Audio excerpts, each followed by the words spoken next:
muscle car for sure. Hello guys, Ivan here and welcome to new video. So today we will check out the all new 2025 Mercedes-AMG GLE 63S, and this is the coupe version. In this video we will check out the exterior, interior, infotainment, practicality and also the sound. And this video should watch all these which are interested in this new GLE 63S coupe, which are considering getting it or which want to check out this car in detail. Special thanks to AMG Performance Center Bratislava-Lamac for having us here today in this gorgeous GLE coupe.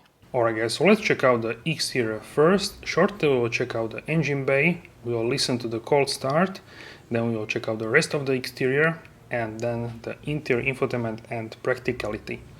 So we are looking at very nice spec here, and this is the really popular obsidian black metallic, your typical metallic black, which people are getting for many Mercedes-Benz and also AMG vehicles. We have also night package, and you cannot get actually the night package 2 or extended night package for the GLE. Did you know that? So you cannot get it from the factory.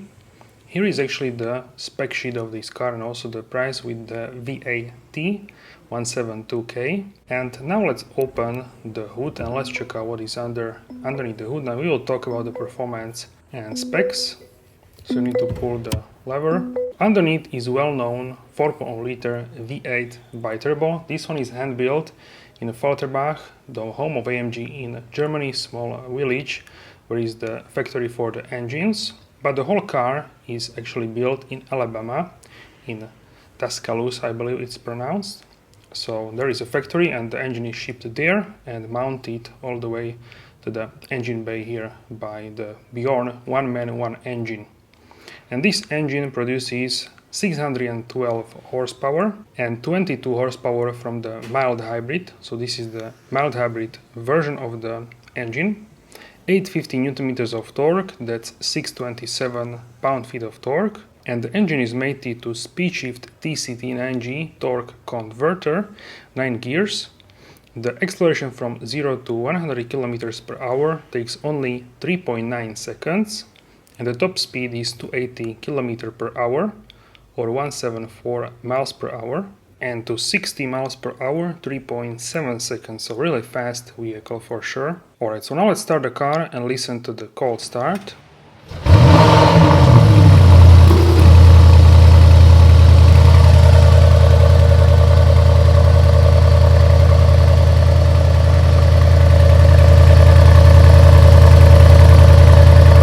Let me know which one do you like more, the SUV or the coupe. For me it's very difficult to choose. Visually I like more the coupe because of this sleek, sporty design, but I really appreciate the added practicality of the SUV, which is also significant if you want to load it up all the way to the headliner.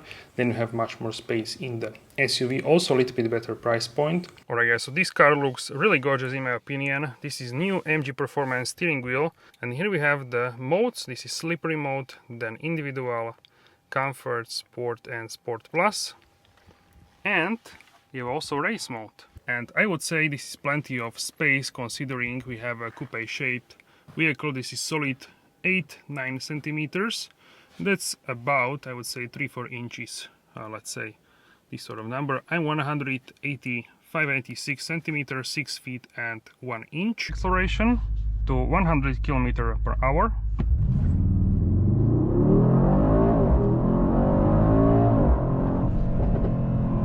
Wow. Did you hear the crackles?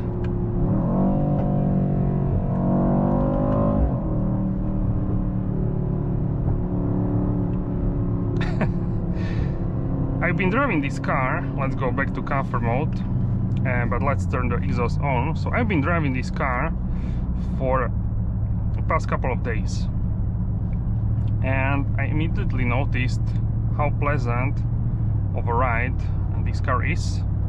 In daily scenarios it is so comfortable and also very quiet for a performance SUV, but when you want and you turn it into the Sport Plus or the race mode, it's so flat in the corners, and also it's really great in terms of the transmission, and of course the engine has so much character. Even in comfort mode, if you drive lightly, you can of course hear the engine and you can hear the rumble of the engine.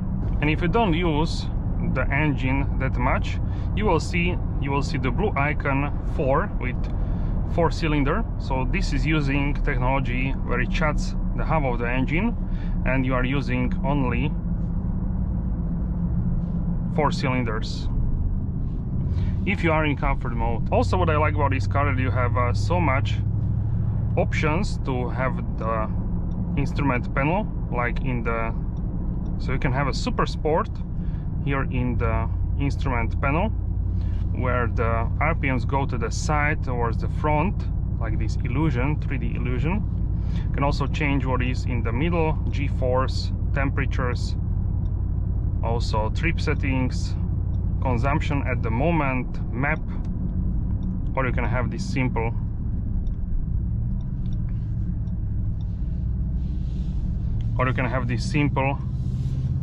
dial with the speed. So this is what I like about this for sure. And if you want traditional one, you can go into classic. Now you have 2 instrument clusters. This is what I like to guess the RPMs. For me, I'm used to this more, so easier to judge for me, but you have also the heads-up display which you can use for that.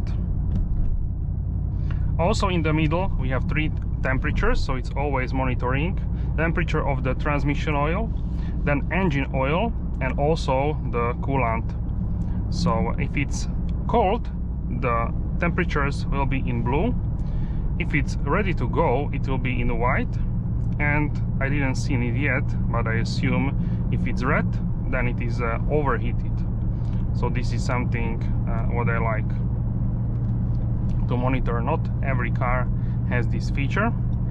And then you have also your setup, settings, engine data. You can see the kilowatts, newton meters which are using at this precise moment.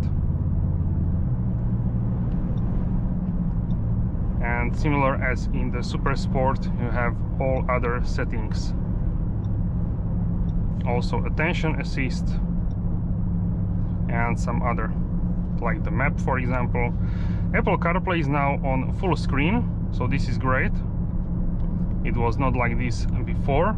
It was a small cutout in the middle, same as in some other Mercedes vehicles. Now with the facelift it's updated and also wireless. Personally, I use wired connection because I want my phone to have a maximum charge at all moments, at all times. So yeah, such a pleasant. And then you can also have the understated, not much info there. Navigation, huge map as well. And then of course you can have the assistance, where you can see when you are using assistance systems, you can see the cars in front in green box and other parameters basically. Then we have off-road mode. This is special for Mercedes SUVs, so you have the tilt angle and other bits and pieces. Also you can see where you are heading, south, west, north, east. And then you have also service menu, where you can see the tire pressure and tire temperature for each tire separately, where is the next service, this kind of stuff. So I usually used it on classic menu, but sometimes I turn it on the Super Sport one. These horizontal lights are touch sensitive, so to some people this is more difficult than previous one. To me, I would say I also find the previous one more precise, but this one has also like indentations in the middle, so it's not that difficult for me to learn. Sometimes I misclick, but it's not that big of a deal to me personally. Let me know what you think. I like the design of the steering wheel more than the previous one. This one is in the middle with microfiber, and on top and on bottom has very nice nappa leather.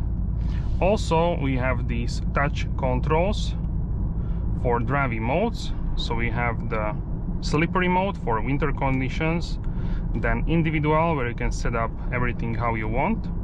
Then we have comfort mode, sport, sport plus, and the race mode. And if you tap here, you have also off-road modes like the sand and also the trail.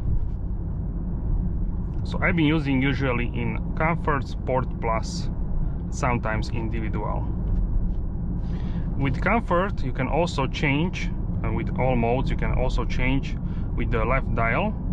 You can make it louder. With the exhaust you can also change the suspension, so you can keep the engine and the transmission on comfort level, but if you want you can have a sport plus in terms of the suspension, or vice versa, you can have the sport plus for the drivetrain, and you can have the suspension which is comfortable, which I also try to use.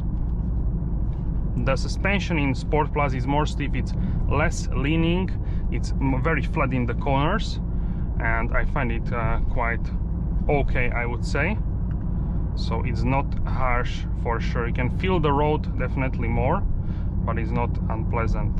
So if you want to have more performance race feeling, then definitely use the Sport Plus in terms of the suspension.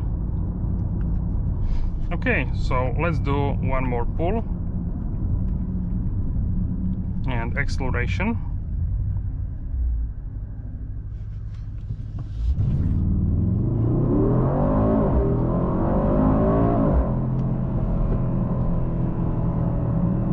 Really fast, from 0 to 100 km/h in 3.9 seconds. So now we are in Sport Plus. We can go to comfort mode for the suspension, and this is how I would drive most of the time.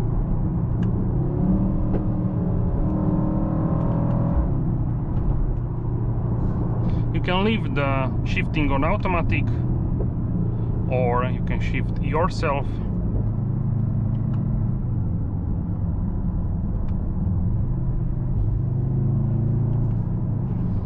Now in the village, so we can go back to comfort mode, but we can turn on the exhaust.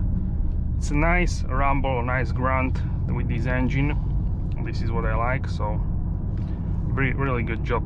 European muscle car for sure, and in terms of muscle carring, much more agile, I would say. So here in this car, the 40-volt mild hybrid helps with the start-stop, so it's much smoother than without it.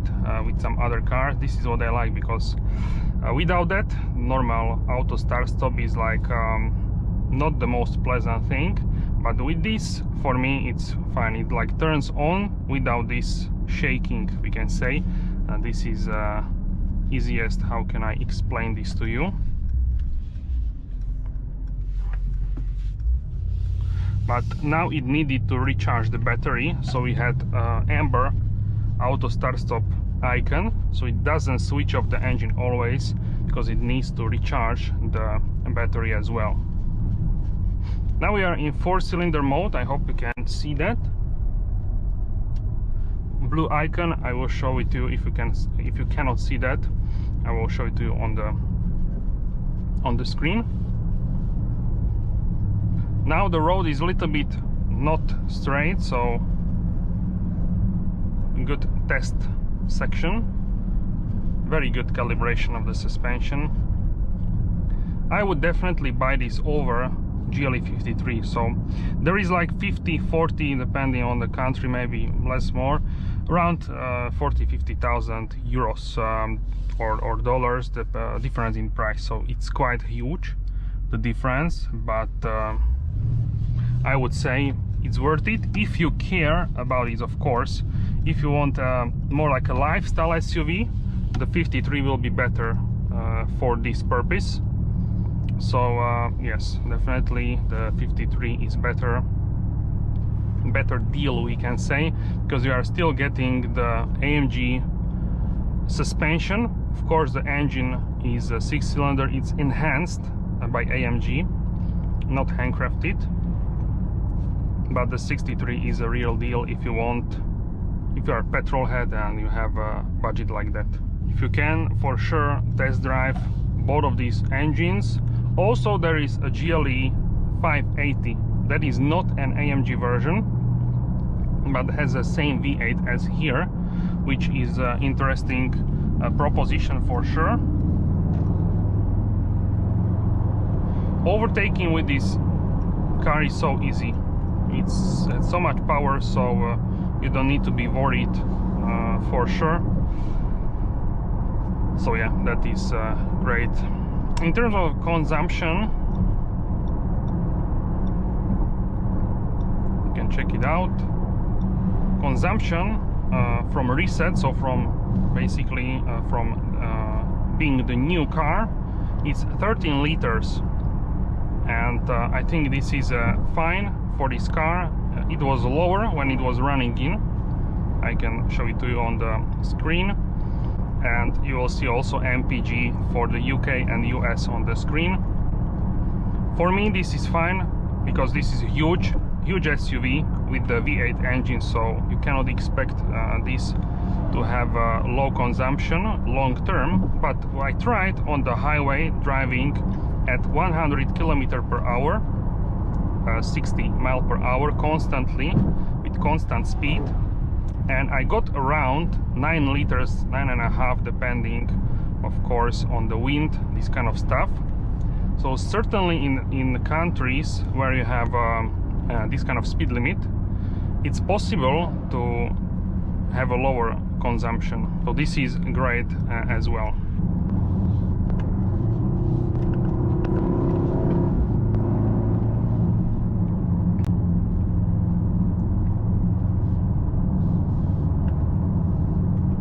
Look how flat this is in the corners.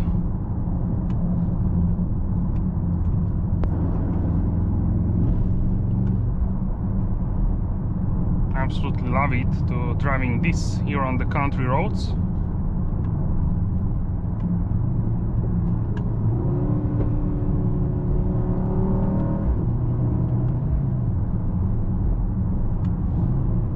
Alright guys, so that's it for this video. Let me know how you like the new GLE 63S facelift in the comment section down below, and if you would pick this over the 53, definitely let me know in the comments. Thank you very much for your support, and I will see you soon in the next video. Have a wonderful day.